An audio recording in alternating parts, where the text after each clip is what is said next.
Here are 3 radio commentaries from 1976 that express these themes. They are titled Socialism, Soviet Visas, and America's Strength. I guess all of us have had the experience of getting into a discussion and coming up with the right answer 2 hours later when we're all alone. I'll be right back. My award for someone who thought of the right answer while the discussion was still going on is a young man named Brad Lanaweaver, a member of Young Americans for Freedom at Pennsylvania State University. He has written of an encounter on the campus with a pretty young lady who believes socialism is the answer to our problems. His own philosophy was self-evident because he was wearing a button that proclaimed, "Cut down big government." With the cool breeze stirring her hair, she asked what Brad described as her ace-up-the-sleeve question. "Even you right-wingers don't want to starve. Wouldn't you like a guarantee that you won't ever go hungry?" Brad knew that if he admitted to this, she'd follow with, "So why not such a guarantee for shelter, medicine, and all the rest?" He paused, and then gave her the victory she was seeking, or so she thought. He said, "Sure, I'd like to lay my hands on everything I can get." "Oh," she said, "but the state is the closest you can come to such a guarantee." Brad described her as braced for a counterattack involving the magic of the market mechanism, but he threw another curve. "Sure," he said, "I grant that. There's something more. I'd like a guarantee of shelter and medical treatment and even some recreation." She must have thought she had a convert. A little shocked, she spoke, "But that's what we support. Why are you wearing that button?" She meant, of course, that cut-down big government button. Brad wasn't finished. He said to her, "I would also like a yacht." Somewhat defeated, she answered, "Well, if you're not going to be serious about it." "But I am," Brad said as earnestly as he could. "I would really and truly like a yacht. Also a seaside villa." "Look," she said sternly, "you know what I'm talking about. Sharing. I'm not interested in your greedy daydreams. I'm asking what everyone should have." "All right," Brad answered, "I understand. Let everyone have a yacht." "But how?" she asked lucidly with the first sign of a rational thought. "Don't bother me with that," he said. "There'll be a way, I'm sure. Just so everyone has a yacht. However, there is one more thing I would like." "What?" she asked. "2 yachts." Brad wrote that she looked rather unpleasant at that point, and he feared for his safety. Then she declared, "It's people like you who keep socialism from working." And Brad agreed. Yes, quite right. Perhaps if people like me were put away somewhere, socialism would have a chance. By now she was really glaring as she tried to think of an answer. Brad continued, "But there's still one problem. How many are there like me?"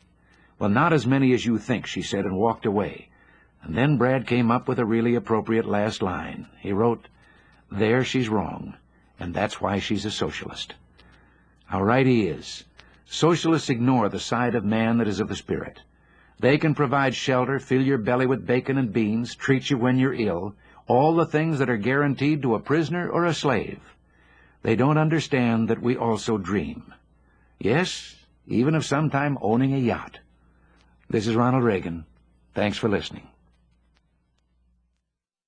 A modern-day little red hen may not appear to be a quotable authority on economics, but then some authorities on economics aren't worth quoting. I'll be right back. About a year ago, I imposed a little poetry on you. It was called The Incredible Bread Machine, and made a lot of sense with reference to matters economic. You didn't object too much, so, having gotten away with it once, I'm going to try again.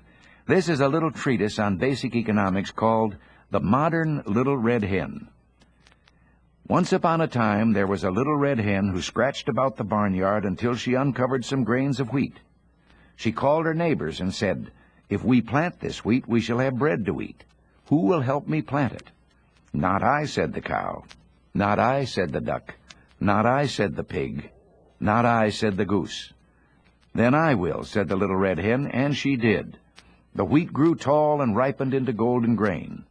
"Who will help me reap my wheat?" asked the little red hen. "Not I," said the duck. "Out of my classification," said the pig. "I'd lose my seniority," said the cow. "I'd lose my unemployment compensation," said the goose. "Then I will," said the little red hen, and she did. At last it came time to bake the bread. "Who will help me bake bread?" asked the little red hen. "Oh, that'd be overtime for me," said the cow. "I'd lose my welfare benefits," said the duck. "I'm a dropout and never learned how," said the pig.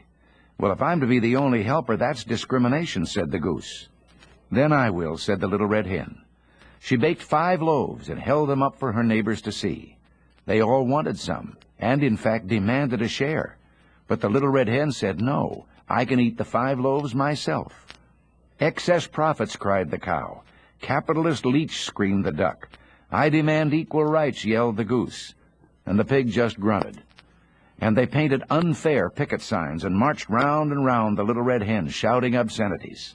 When the government agent came, he said to the little red hen, "You must not be greedy." "But I earned the bread," said the little red hen. "Exactly," said the agent. "That's the wonderful free enterprise system. Anyone in the barnyard can earn as much as he wants.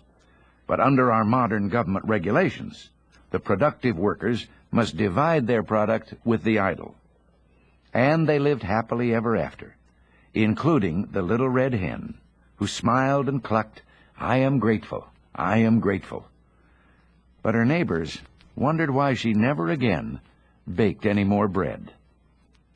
I guess a lot of us have been wondering something like that. Incidentally, if you'd like to have a copy of The Modern Little Red Hen, don't write me, but write the station to which you're listening, and they'll send you a copy. This is Ronald Reagan. Thanks for listening.